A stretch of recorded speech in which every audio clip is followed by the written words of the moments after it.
Hey guys, testing. Okay, hopefully you can hear me well. So if you haven't been paying attention, pretty much I'm a slow writer and there's a lot of new content and I'm trying to make like the rule book really thorough and complete, but I want to get things rolling. So I'm doing a quick video that's just going to go through the rules from the perspective of changes from last game so that everyone has enough information to start the game. So first I'm just gonna go through the website. Okay, so login. Just ignore this. This is for like the game master. So I'll show you when I log in. I get these additional tabs, items, monsters, and timeline. And then when I'm in the archive, if I look up an item, it's pre-identified for me, and I can see the passphrase. So if a player wants to identify an item, let's log out. Um, this page will come up instead when they open that item, and then they'll say, "Hey, Dungeon Master, what is the passphrase for Magic Missile? I'd like to identify it." What is the passphrase for Magic Missile? Let me look. LMNOP items Magic Missile Sloth 123. And so then I'll give you that password. And if you're going to use multiple devices, make sure to write this down because this is getting saved as a browser cookie. But if you're just going to play on like one computer the whole time, you don't have to write it down, because now if I go to the home page and then I come back and do Magic Missile again, it will stay identified for you. Okay, and then if you go into here, I've got a sample area you can look at. If I go in and look at a chest, next to the chest will be a little scroll with a list of items.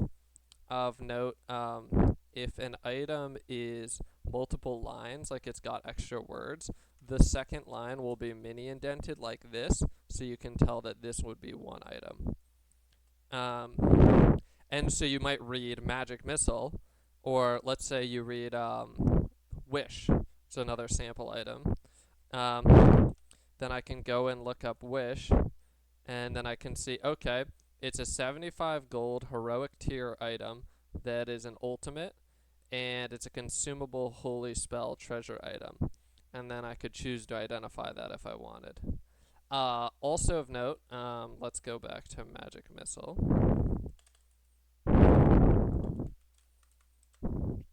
If you're on a PC, I don't think this will work on mobile devices, but it has a programmed in downloadable version. So it'll come pre-formatted for you like this, and then you can just save this as a PDF to your computer. If you're playing on a phone or tablet, I think this code base is not going to work. Okay, that's the biggest change. Second biggest change is the game is now played on a different map every single week. So this is the world map, Gooley Island, and there's not a huge strategy difference to what area you go to. There's a little bit of a difference because there's different monsters, different quests, and like I think the biggest strategy point is your hero might be better at certain quests, right? Like if you're a rogue, you might want to go to do a quest that involves stealing something, or if you're an arcane person, maybe you want to go to Dornar and do an arcane quest. So I'll show you one area just to give you a feel. Let's go to the stones.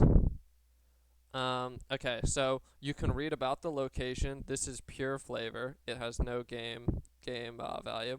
This is what the map looks like ungridded. If you want to see it gridded, you can just click gridded. And there's a very important part of all these maps, which is a lot of them have repeat features, right? There's the tent. This is where you'll find the Goblin Trader Goop.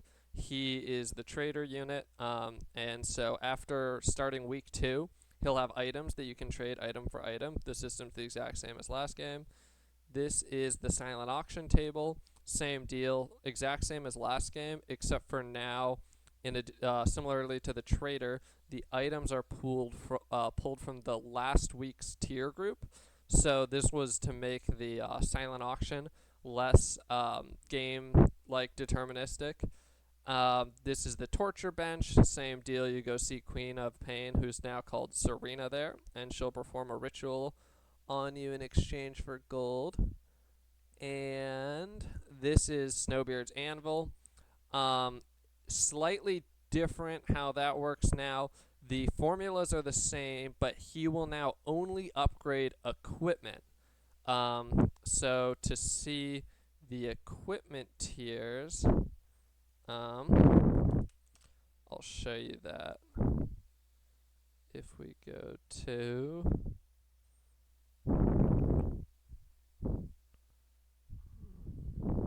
rules, and then let's look at a character sheet. These slots here, feet through hand, those are your equipment slots. So the keyword equipment has been clarified. For example, a Hex Tech drone would no longer be called a Monotech equipment. It would now be a Monotech companion, and it would only have the keyword equipment if it were one of these. And so now, like Cape of the Mountain is no longer an artifact, it's now an artifact equipment. Just a little bit of a clarification on those definitions. And then the maps are a little bit more, you guys can mostly ignore this if you want, because it'll kind of just be automated how it plays out in combat. But the maps have a little bit more like actual rules. So you'll find stuff when you go into the rule breakdowns, like this is highlighted in a terrain block description. If we go back, this terrain outline. And so like this is climbing terrain, which means that a person who starts their turn here and moves to here will get a sliding bonus, and they'll go faster. And if they want to go from bottom to up, it's going to be costing extra movement. And then there's obstacles, and obstacles like this rock are used to block line of sight. So you can use these as like ways to hide, etc. And then every map has some sort of special terrain. So creatures adjacent to or on a giant stone tile get +2 ability power with holy spells. So these giant stones, you can go on those, and you can use their runic powers to gain a buff. And then at every map, there's a teleportation circle through which the players enter, and a teleportation circle that leads to the arena map. I'll show you the arena map. When you go through one of those teleportation circles, you'll go to either here or here, selected randomly. This is the monster cage. The monster will always be in here, and at times when the monster would be released, the cage has a magical property that clones a copy of the monster and then releases it, and then it will immediately head towards the teleportation circle. And to see which teleportation circle is which, we can see the pink teleportation circle leads to the player entry point, and the blue leads to the arena. So there's a description of how the terrain works on every map. These are enclosures, so you can either go on top of an enclosure, or you can enter inside of the enclosure and line of sight will be blocked. These are ladder tiles, for example. You can use ladder tiles to move from one level to another level without using additional movement. There's lots of special terrain. You'll probably just want to ask me about the terrain when you read the description until the rules are out, like if there's a terrain where you don't quite understand it, because those are all fleshed out more in the rules. Flying is still, flying allows you to move between levels without extra movement, but it doesn't increase the range. And then certain obstacles, if you're a large enough size, then you can see over them, and flying gives you a bonus to that formula of whether you can see over obstacles or not, and then gives you like free movement. So yeah, flying's not like a mechanic of getting out of range of people still, but it does do certain buffs like that, and then it pretty much lets you move over every terrain. And then the last part on each of these descriptions is the quest briefing, where you can get a little sneak peek at what the quest will be in each area. And you do the quest during your exploration, during your loot turn. And you can die doing quests, but they're pretty much almost all of them have something you have to do to initiate the start of the quest. So, do it at your own peril and be careful in the early weeks because the quests follow a tier system. So, first 5 weeks are the tier 1, then tier 2, then tier 3, then tier 4. And so, if you're doing a quest week 1 with no items and you're fighting a monster, it's going to be a tier 1 version of that monster, but in the earlier weeks, that's going to be really hard. So, yeah, be careful doing the quests. And if you do a quest, then when the silent auction is resolved, you'll receive a quest reward. And that'll just be immediately added to your inventory. And you don't have any way to know what it is. They're usually worth about 3 gold. So if you're thinking about trying to evaluate, like, is this worth risking my life for? It's only 3 gold. But, yeah, I mean, the quests get easier as the game goes on. So you'll do more and more quests later on and kind of claim those free rewards. And then if you build your character around doing a quest to get an advantage early on and then are able to vote in that location with your teammate, obviously you can get some advantages there. And some of the items are pretty cool. Okay. So that's the home page. This is the prologue. Read it for fun. It has no game significance. But, there's some creative role-playing going on in the game if you want to engage that parts of it. So, yeah, just for fun. The archive, this is what you're going to use the most as a player. You can select the different things. These are the NPCs. If you don't remember what they do, or they're new ones, like Frau now runs the silent auction replacing Galtorax, I suggest going in and reading about them. You can see what their token looks like. Chests. I think the chests are very similar to last game. So the chests are replacing the crystals. And what used to be called chests as items are now called vaults. So you'll see some week 1, you'll see items called vaults. And vaults require keys to open. And keys are no longer items that you find. Instead, you win keys in duels. And so if you remember, you used to get like kind of a gold bonus for winning duels as an incentive to win. Well, now you get a key instead, which will allow you to open vaults. And the vaults kind of get more expensive but better throughout the game. And yeah, and then the chests, yellow chests, are like hidden treasure chests. And most maps will have yellow chests, about 1 or 2, which it kind of incentivizes reward for purchasing perception items. And then the other chests are the same, right? Like the red chest is going to hold items that players get from abilities, right? Or that Snowbeard is forging for you.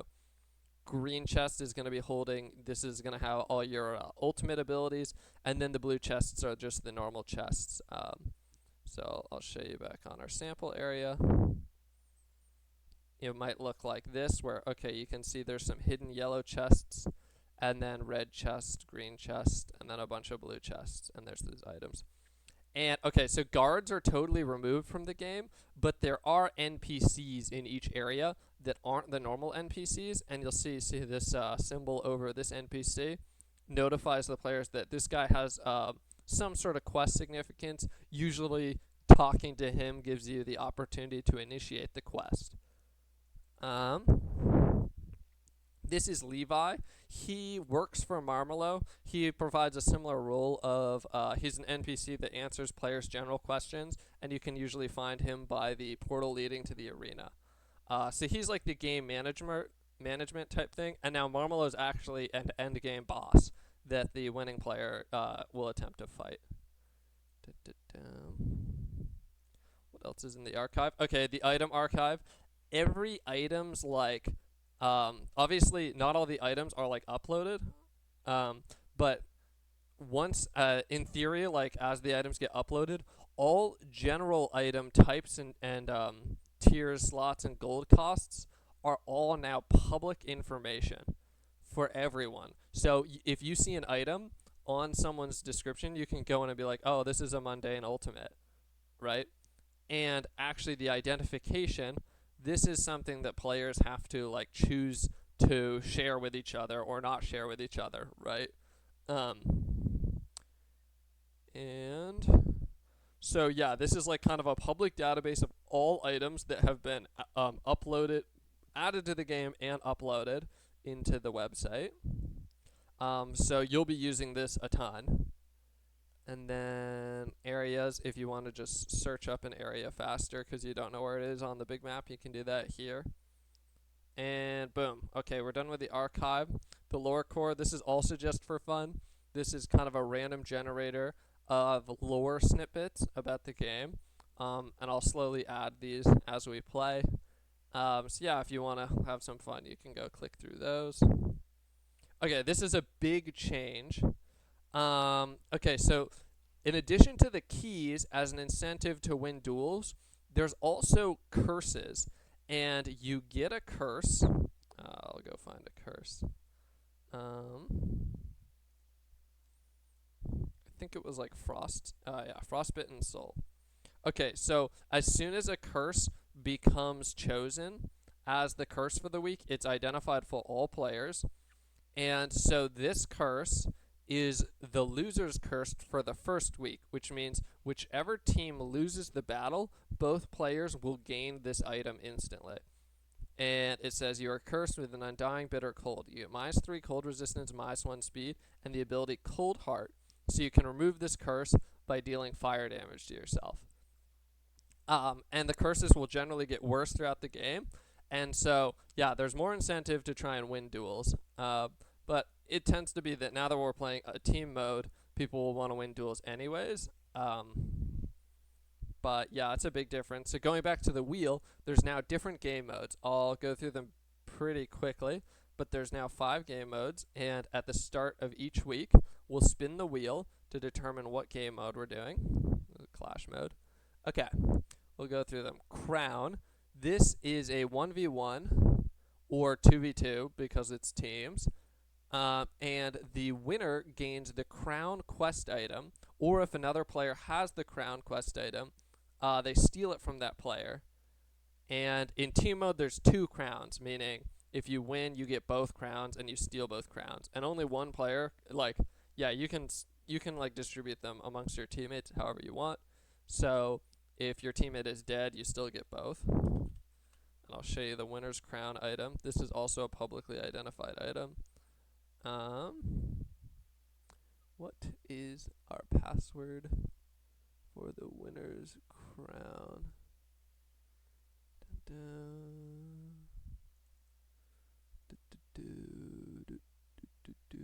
Wolf something? Aha. Wolf 345. Wolf 345. Yeah, feel free to add that to our identify list. So, gain the ability Winner's Glory and Curse Loser's Shame. So this just means that the players can steal it from you, and triggered on level up gain Z gold where Z is your level. So if you're the crown holder, you just get extra gold each week.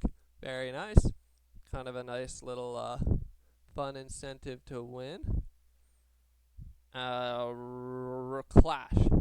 This is just the super normal mode. It's just going to be a 1v1 or 2v2. Rumble. This is normally a 2v2. So in like Rumble is a 2v2 if it were singles mode. And you are assigned like a random teammate. And you can no longer use like the take a knee action in this game mode. And you can't harm or hinder your teammate. Because we're playing team mode though, Rumble is actually identical to Clash. So there's just two ways to get Clash mode. Frenzy, this is the free-for-all version. So in our case, it would be a 2v2v2. And the monsters are released later. They get released on turn 15 instead of turn 10. Cataclysm is... this is a 1v1, or in our case, a 2v2. But the monsters get released on turn 2 in this game mode. So the monsters are going to be much higher impact in the results of this fight. So yeah, those are the game modes for the actual duel, and you'll get to know that this start of the week, so you can do some thinking about that. Rules page. This is where the rulebook will be. I have a version of the rulebook, but as you will see, I have not completed it. But you can see how the rulebook is set up. This is the format, and this is all the content that will be in it. It's just a matter of moving the content onto it and formatting it. And here's where you can get your downloadable character sheets. So if you want to do paper and pencil, here's the printable one, and then here's the fillable sheet, and you can go in and be like, my character is awesome. Yeah, so that should all be good there. And yeah, you can go in and read the start of the book if you want. The biggest section that's finished is actually for the Game Masters section. So not super useful, but there is some stuff in there that you might find helpful. And then the About section, don't even worry about reading that. Okay. Now I will quickly go through the actual game changes that are like mechanical changes. First of all, turn order is now going to just rotate by 1 each time, and it's not relevant to who's dueling. So yeah, don't even worry about that. It's just going to change by 1 each time, and you're staggered based on your teams. Line of sight is changed. I talked about that a little bit already, but if you have more questions about that, just ask me. Characters now gain modifiers based on their size. So as you gain size, you gain some range bonus naturally at certain sizes, and then you get some line of sight bonuses. Conditions are reworked. I'll return to that. There's a new keyword, which is the keyword illusion. And so what that keyword allows you to do is pretty much like something like Glimmer Cape will now have the keyword illusion, so that if you have an ability that works with or against illusions, such as True Sight, instead of having this like really confusing definition of True Sight will just say you are not affected by illusion abilities. So yeah, nice. There's a new positive condition called Keen, which says you can see all things hidden in an area. In the team version, you have a shared life pool. I believe it's 3 lives in total. Whereas, wait, no. It's 5 lives in total. Okay, I'll just check. So if we go into rules, and then we go in game modes, team mode, cooperative mode, team shared pool of 5 lives. Okay, you have 5 lives that you get to share. So if one of you dies to a monster, not in the duel, or a quest, or a trap, those are pretty much the only 3 ways you can die, then you will lose a life, and then you can instantly respawn. Of note, like, there's pretty much nothing else that can kill you now. So, for example, like the lightning bolt from the sky ability, that ability would now be a trap. And so that will be like all those mechanics will be reworked. So you can try and protect yourself from like effects like that more easily now, by getting ways to protect yourself from traps. I went over that already. Trader items and silent auctions. Yep. Sticks, tiles, and spirit walk as mechanics have been removed from the game. Dependent, this is a big change that you guys might be excited about. Dependent items can now stack. You may only apply the dependent items to your stack calculation once, but you can choose the order. So if I have an item that doubles my health and another item that doubles my health is now quadrupled. And I can go, okay, my health is 10, then I'm going to apply this double, then I'm going to apply this other double. And depending on how the abilities work, you get to sequence that in an optimal manner, and you can do it in real time at all times.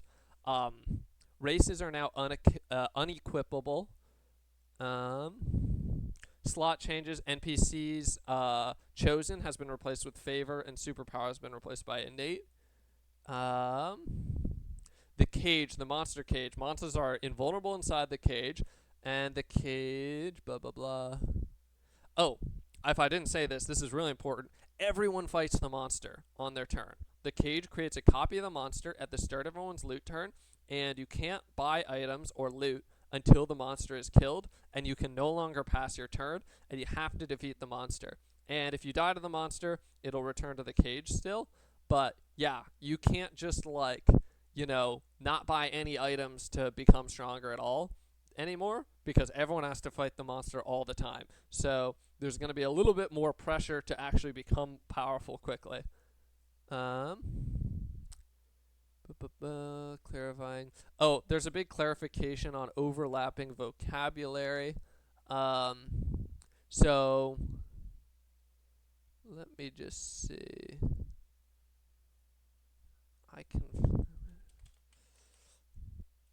I think I actually have a diagram that explains this change. Aha! Yeah, take a look at this. This will be very helpful. So I used pretty much the word turn to describe a bunch of different things in the game, which is now going to be changed. So there's 2 actions in a turn of combat, and then a bunch of creatures have 1 turn each in 1 round of combat. And then there's a bunch of rounds that make a combat, and then a phase can have multiple combats, right? So like your loot phase could have a combat with the monster and a quest combat. And then a cycle is all of the phases in one like week or cycle of the game. I'll show you what like a cycle looks like after that. And then a game consists of max 20 cycles, probably less. So let me show you another. Okay, so this is what one cycle looks like. So we have a transition phase, a monster phase, a loot phase, makeup phase, auction phase, betting, duel, schedule phase. Okay, so here, let me quickly. You can go in, even though the rulebook's not out yet, you can go in and see what those phases constitute just by looking through the table of contents. So in our monster phase, the monster's released from the cage, and then there's like, going to be an explanation of dying. This is the loot phase. Players go in turn order. They can do quests, looting, use NPC features. And the cell is where you're kept between loot phases. The makeup phase, if you miss your turn, you go last. Auction phase, auction items are awarded, quest items are awarded. Everyone's gold amounts are updated based on the auction rewards, and then the duel features get posted. Betting phase, we post our duel features, we place our bets, and then we reveal the underdog. This system is identical to last game, so don't worry about that. The duel phase, duel begins, the duel monsters are released, the duel ends. Then the schedule phase, our turn order rotates by 1. We rule the Wheel of Fate for the next fight. The competitors are selected. I'll go to this system in a second. And the loser's curse is revealed for the next week. So yeah, that's the phase order. And then what is the new system for selecting competitors? See if I can find this.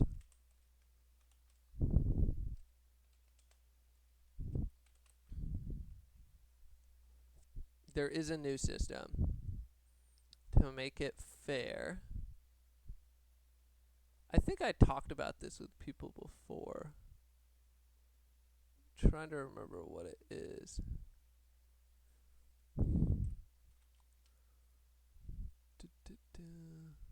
I have it written down in my rules notes, but I don't know where it is. I think I might have posted it somewhere. Bounce duel chances with dual tokens. You can't duel unless you have a dual token, and 2 tokens are given out once everyone runs out. So, everyone's going to start with 2 tokens. Then from everyone who has tokens, we're going to select competitors randomly until people run out of tokens. And so what that does is it kind of, over time, forces the duels to level out evenly so that at a larger sample, everyone will duel the exact same amount. So it still has a luck component, but it's going to flatten. Okay. Back to going through changes. We did that. We did that. We did that. Monsters have a new stat. You don't really have to worry about this, but they have an intellect rating. It's 1, 2, or 3, and that determines how intelligent the actions are as controlled by me. So, like an intellect rating of 1 means they'll just walk into traps, and an intellect rating of 3 means they'll apply a what they would view to be an optimal strategy. The maps are 25 by 25 cubes, and the outside you'll discover if you try to leave are surrounded by force fields that you cannot cross. Items.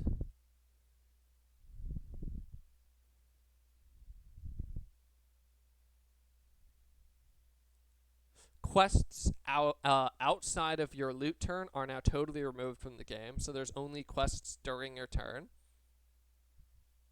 The void is removed and replaced by a cell. Players can, this is a change. Players can act freely inside the cell and are aware of time, current round, etc. So you can actually like activate abilities on players' turns now. Players are nullified as they enter the map, which means when you enter the map, I'll go through the conditions, but it'll end all duration effects on you. So you're not going to be able to set up for fights by, starting duration effects on yourself and then going in, but you do now know when your fight is coming. So you could like activate abilities and stuff from your cell now. Pain rituals and other curses are now all items.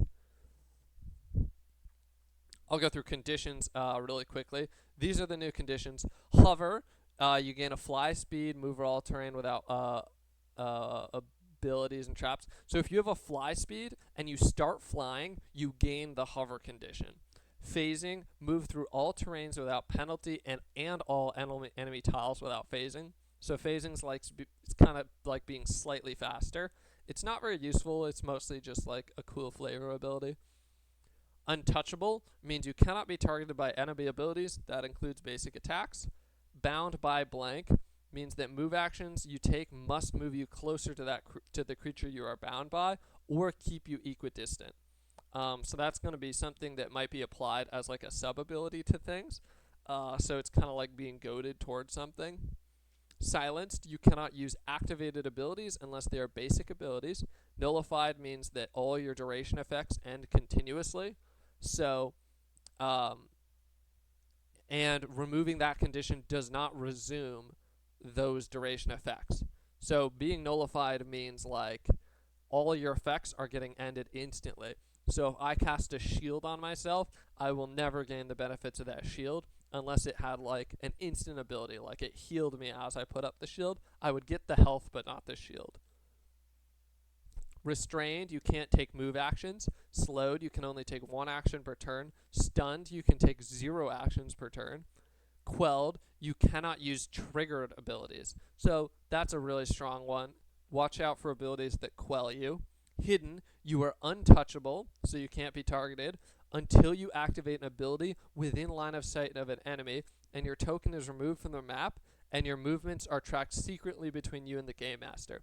Goaded by blank, you are silenced and attracted to the goaded source, right? So that's going to be like the bound by. I should actually replace that. It should say it should be bound by, not attracted. Where is that? Goaded by and bound by the source. Okay, charmed by. You are bound. Oh, that's supposed to be. So charmed means you're bound by the goaded source and they are untouchable to you. If damage or a negative condition is applied to you by a charmed source or an ally of the charmed source, the charm ends. Disarmed, you cannot take basic actions. Disabled, you get -5 dodge and -5 accuracy. Prone, you get disabled and restrained. Blinded, you get disabled and all creatures are untouchable by you. Ethereal, you are restricted and hidden from all non-ethereal creatures, and all ethereal creatures, all non-ethereal creatures are untouchable by you. Ghost Strike, you can damage untouchable creatures that are not hidden. Empty Mind, you're immune to charms and cannot be converted into a companion unwillingly. And then Invulnerability by blank, you cannot be damaged or negatively affected by. And Ghost Strike doesn't work on invulnerability. It only works on untouchable. All NPCs are going to be invulnerable, so that's kind of an example of invulnerability. New action, Compose. This is an action you have unlimited charges with. Remove the disarmed or prone conditions from yourself. So disarm is now really bad, but I can just take the action Compose and I can remove either of those conditions. If I'm prone and disarmed, then composing will only remove one of those. There's a new action, Teleport. It allows you to activate a teleportation circle. That's a move action, but it's going to take actually a full action to do that. Moving through an enemy tile now costs 1 extra movement. Water tiles cost 3 movement unless you have a swim speed. Obstacle tiles cost 2 movement unless you have a climbing speed. New action, Object Interaction. Interact with a chest or NPC or purchase an item, trade, bet. You can use this to do any amount of things, but may only interact with 1 tile per turn. So like an NPC tile, an object tile, etc. New action, Kneel. Concede a duel or end your loot turn early. You cannot kneel you can't kneel until you've defeated the monster during your loot turn. You can no longer ask for the monsters to be released early during duels. Public announcements have been revised. They now only include auction results, quest results, duel results, and player deaths. Investigation is changed. Players may spend an action to temporarily gain +5 to perception against anything hidden inside a 4x4 cube. They must be inside that 4x4 cube, and this action has 2 charges. You also have the action Identify. Identify is no longer an item. It's now just a core action that players start with, and that's also going to have 2 charges, right? So these are like core actions that you start with. Every week I have you have 3 charges of Identify. 3 charges of Identify and 2 charges of the Investigate action. Hiding is changed. Instead of gaining line of sight, just giving someone +10 perception to you, as long as someone has line of sight to you, you get -2 to your stealth roll that for each turn that line of sight is remained. And losing line of sight doesn't remove that a debuff on your stats roll until you take the hide action again. So if someone sees me, they don't instantly see me anymore. They have to kind of maintain line of sight, and then over time they'll eventually see you no matter what if you maintain line of sight. But you could just run around the corner and then hide again and remove that. Mounts are changed. All creatures are mounts to creatures with size 2 lower than theirs. So you can no longer have your size 0 mount you. You would need a size -1 mount to mount you, right? So like, for example, a cat can't mount you, but a cricket could. But if you have the mount keyword, that means that a creature of only 1 size lower than you can mount you. So players are no longer mounts. But you can still be mounted by a creature with size 2 lower than you. For reference, your starting size is 1, which just means you're a 1x1 cube. And then as it goes up, if your size was 2, you'd take it up a 2x2 cube. 0 means you're just like a little bit smaller. And then visually, we don't represent negative numbers, as they're still just going to be the same size on the map, but they might have rules differences when you go into those stats. Change to temporary stats. You cannot willingly reduce temporary stats granted by abilities unless the duration of those stats is end of week. So let me give an example of that. I have this ability that allows me to pay my life for gold, right? Well, if I have this ability that says I get +20 health for 10 turns, I'm not going to be able to spend that life as gold because I can't willingly reduce that life into negative life. But if I have a health potion, and the health potion gives me 10 life until the end of the cycle, well, now I can spend that life. So this is kind of a change to, we had some weird interactions with temporary health, and we had a really complex rule adjusting that before. So yeah, that's getting fixed. The victory discount, you remember the victory discount? That's gone. There's plenty of incentives to want to win the duels now, so that incentive is just getting removed. That incentive kind of was just bad. It didn't like balance out well. Fair trade rule. This is going to be important because you guys are playing team mode. When trading with your teammate, you can only make fair trades, which means the exchange of gold is exactly equal.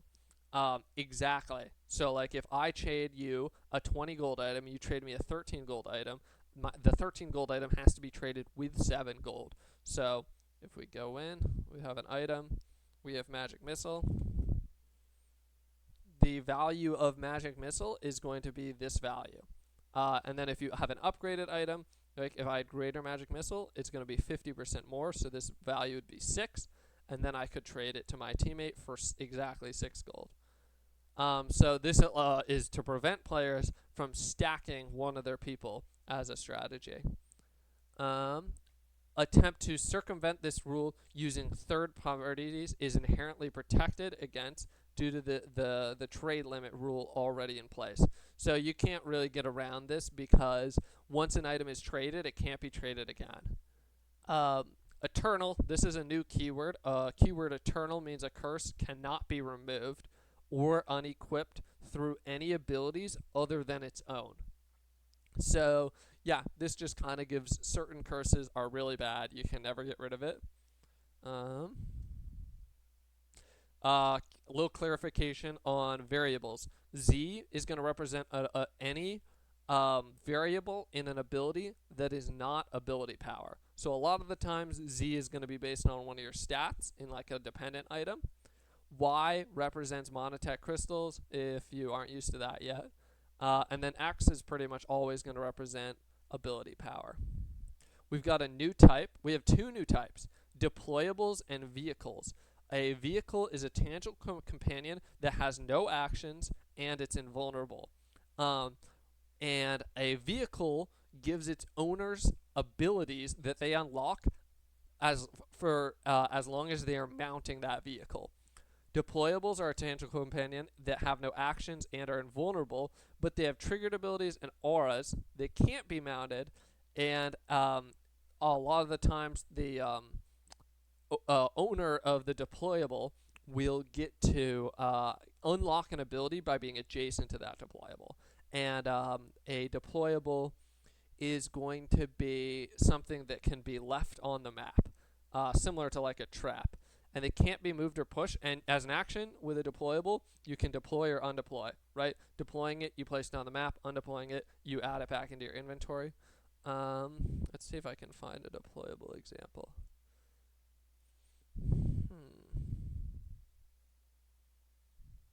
Training dummy.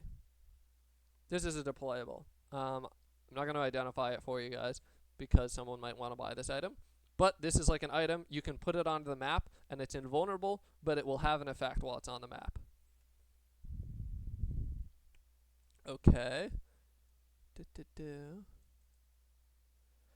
Clarification to push-pull on mounts. If a mount is pushed or pulled, you get pushed or pulled with the mount. If you get pushed or pulled while on a mount, you are automatically dismounted. In the non-creative, don't worry about that. We're going to play with creative variants. You don't have to worry about that. Dual curses. Clarifying on aura radiuses. There's kind of like clarifications on how sizes work in general. But the most important thing is if you're trying to figure out how much like an aura is, imagine that an aura range X is a circle with radius X plus 0.5. Let me see if I have an example image of the... Oh, this is an example of like line of sight. So if a obstacle takes up more than a third of a cube, that tile becomes an obstacle tile and it blocks line of sight. So in this example, line of sight is blocked here. This is a radius Yeah, this is a radius example area. So this would be radius 2. So you see it's 2 tiles from his tile, right? So if he were one size larger, this would become one size larger. And then this is a line area. So line attacks are similar to normal attacks, but they can hit multiple targets if they align in this line. So you choose one of your corner tiles, and then you choose a direction, and then you count the distance of that tile, and its width is always 1. And then this is a cone area. So this would be cone 3. So you choose a corner next to you, and then you draw an x by x square and erase half of it to draw a cone. And anyone who's touched is affected. Okay. Going back. Starbucks. Oh, tangibles. If you don't recognize the word tangible, that's a keyword meaning it has a token that's placed on the map. If you gain an item by any means, that item is instantly identified for you. That was always true, but that wasn't a rule that had been written down, so now it's written down.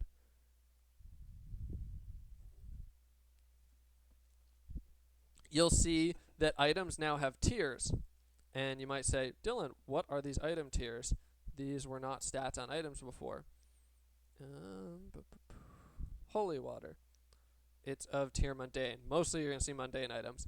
This is a classification that's used by me to determine how items should be distributed between the rounds. So a mundane item's value is between 0 and 10 gold. A valiant items between 11 and 30 gold. Heroic items are between 31 and 90. Legendary items are between 91 and 270. And mythic items are between 271 and 1,000. So that has some rules significance. There might be an ability that like a lot of like item order type abilities now are going to specify a tier that you can order from. And the main significance of it is it's going to be a distribution from these for each week.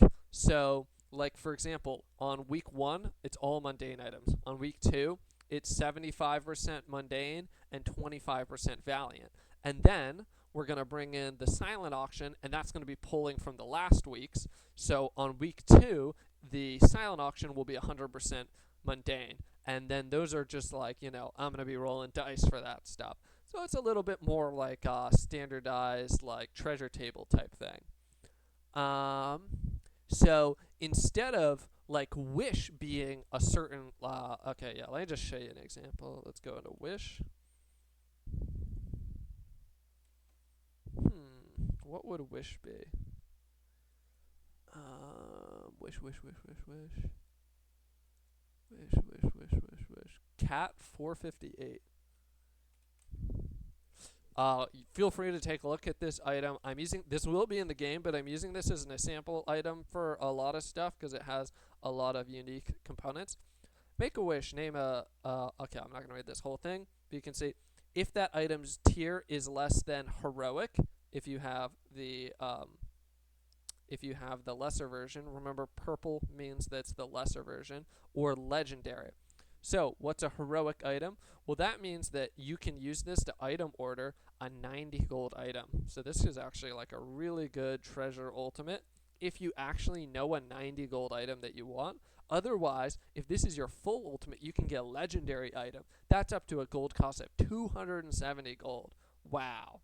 And then we are playing with creative mode. So if you see this keyword CM on an item, that's going to point you over to the creative mode rules clarification, which says pretty much it means you can make novel content with that item and that you have a little bit of creative access and that it'll be my job to balance that novel content. Okay. Bets are still hidden.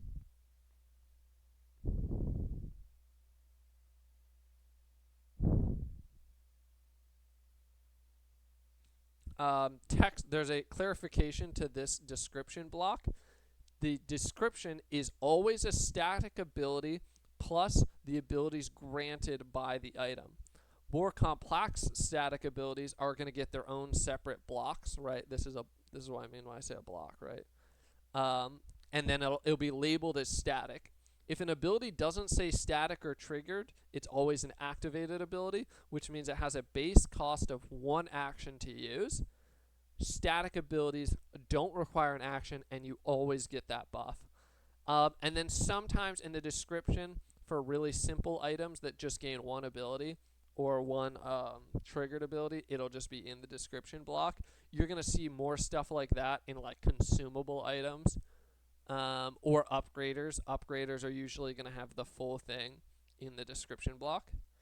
The arena is locked during makeup sessions. So this is kind of a debuff on if you miss your session, one of the punishments, which means like, oh, I can't go place traps during, like I can't skip my turn. Wait, I want to switch tabs. Because you might want to go to the arena during your loot term to place traps. And so you could say, oh, I want to wait to the end so that no one knows about my traps. But you can't do that. So yeah, the makeup turn is just bad.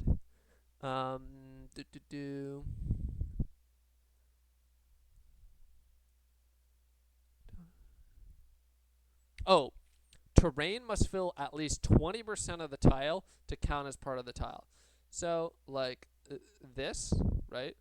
This little rock. Okay, this rock is not actually an obstacle, but let's pretend hypothetically this rock was an obstacle. This tile would not be an obstacle tile, whereas this tile would be. So these logs are obstacle tiles, obviously, right? This is a good example.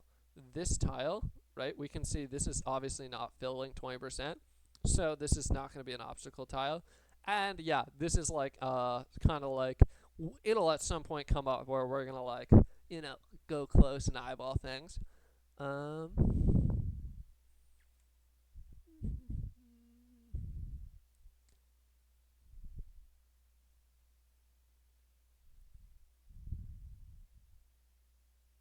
So a basic attack is implied that it targets a 1x1 square, and then it just has to be like the creature has to be partially or fully inside that 1x1 square.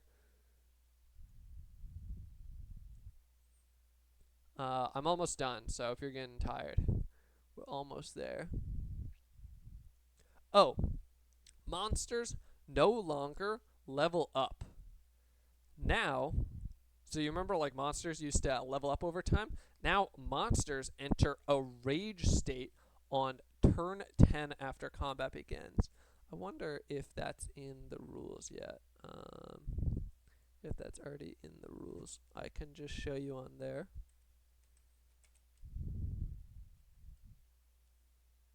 Raged. Aha!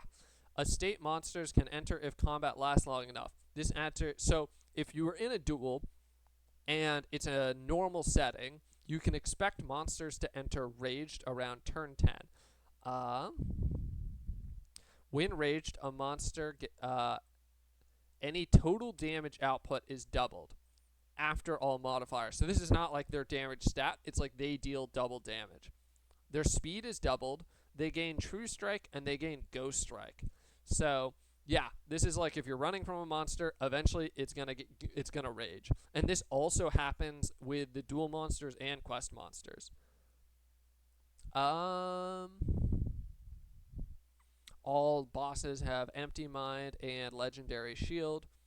You can read what Legendary Shield does.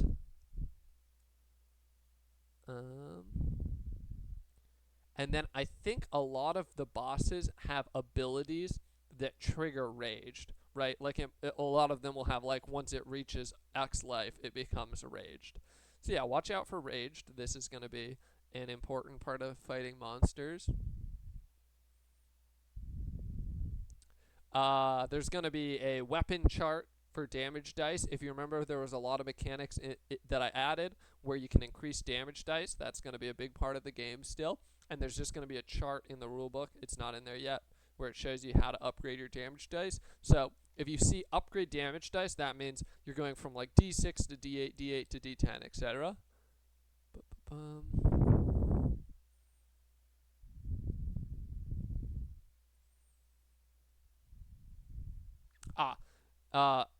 Serena rituals, Queen of Pain rituals, are no longer available forever. They're only available for 4 cycles.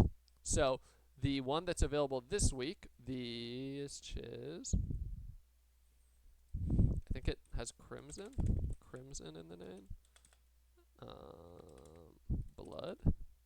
Blood behind ceremony. Okay. This is going to be available until cycle 4. And then on cycle 5, this will be gone. So, I don't remember. I'm not going to identify this, but I think I've given you guys the ID for this. If not, you'll get it when you're, I'll just log in, whatever.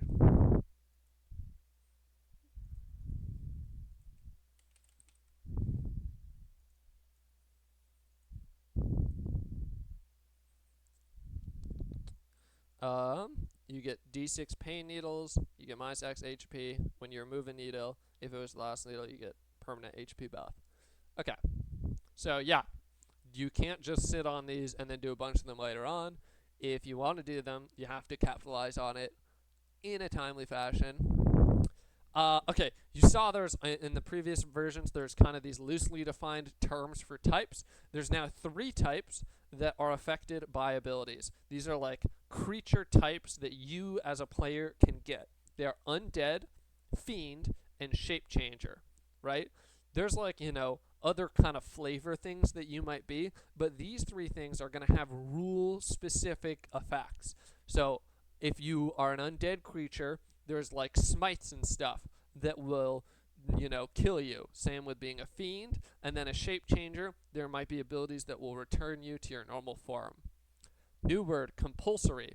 This is a keyword that can be put before triggered on an ability.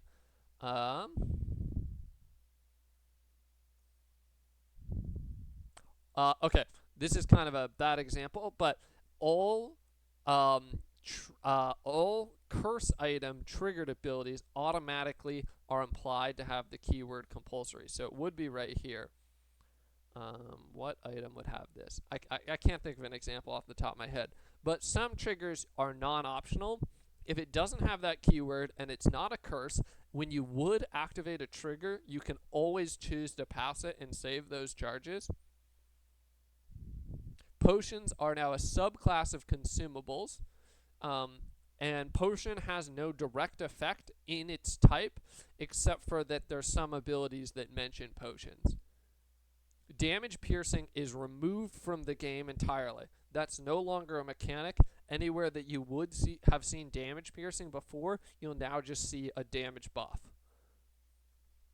All things in the game are universally rounded down, and scrolls are removed. Originally, there was a difference between scrolls and spells in that, like, certain abilities, like a scroll case, would only work with scrolls. We're removing that. That was stupid.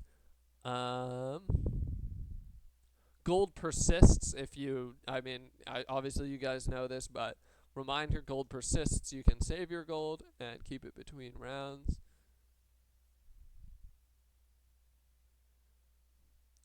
If you forget, the type innate has a implication that the ability power X always is equal to your level at a base, and then you could upgrade that X further.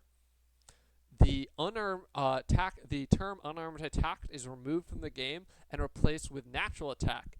The first basic attack on every monster or companion stat block is a natural attack. I don't want to show you a companion item because I don't want to reveal any game info, but if you buy a companion and it has a natural attack, the first basic attack listed gains the type natural attack. And then certain things upgrade natural attacks, right? Like being a monk, you get an upgrade to your natural attack. So if you somehow had a companion that you were able to apply the class monk to, it could upgrade its natural attack. If you could become slowed during your turn, then this can end your turn early. This is a little clarification. I walk in, I trip over a trap that slows me. I've already taken an action this turn. Now I'm slowed. I only have 1 action. That means my turn's done.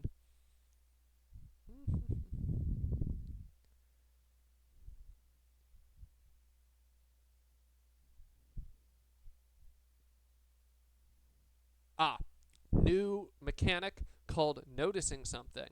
Once something is noticed, meaning it had a perception threshold in order to see it, it becomes noticed, which means it's going to be revealed on the map and it will never be re-hidden for you. So if you find someone's trap, that trap cannot be re-hidden from you. You see it forever, but once that trap, if it's like a end of cycle type trap, it's going to vanish and be removed from that, and then when that trap would be replaced, you would have to notice it again.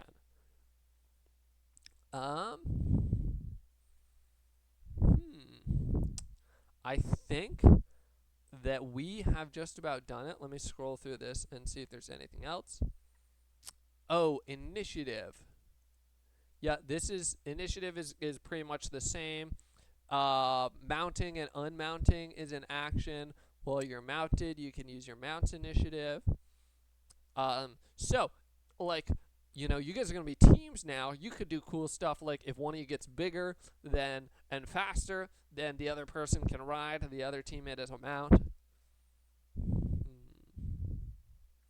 Item types, static abilities, triggered abilities, activate abilities, trading items. You guys remember that the trade rules are mostly the same. Trading slightly different. In the transition phase now, right after you gain gold, there's a trade settlement. All pending trades are immediately processed. This is the step in which trade settlement is executed, and it can include gold from your just gained level. So last game, you would resolve your trades and then gain gold. Now you gain gold and then resolve your trades. So it's kind of it gives you a little bit more flexibility, and you don't have to like set things aside now. So I could say, hey, I'll give you 40 gold to toss the duel, and then you can grab that gold from your next week's gold. So that's a small change. Trading is essentially kind of buffed.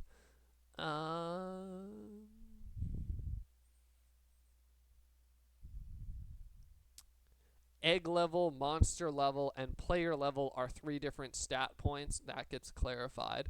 So egg level, egg is a subtype of companion that says that when you level up, the companion also levels up, and that companion level gives the companion a stat buff. Monster level is a separate stat. It does the same thing.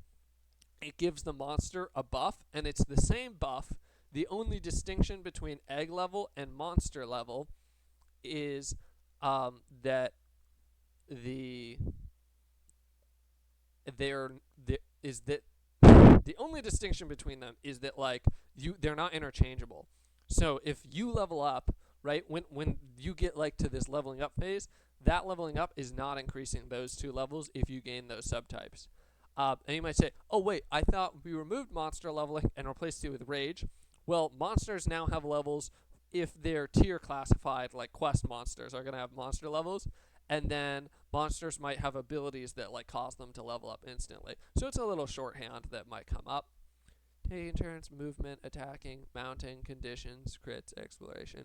Crits are the same. You deal double damage on a crit. Anything you attempt, you succeed if you roll 20. Exploration is, we already went over the differences. How to win is the same. Oh, the final point I have for this game is we're going to be playing with a sub-game. This is going to start on cycle 2. We're going to be playing Macabellum, and pretty much what it means is there's going to be like probably a 1 gold incentive each cycle to win a Macabellum tournament amongst the the 6 or 8 of us. I'll probably play 2, and if you win, you'll get 1 gold. Kind of fun, just make it a little bit more interesting. All right, thank you for sticking with me through this long video. Just over an hour. Sorry I tried to keep it under an hour, but yeah, I will hear from you guys soon.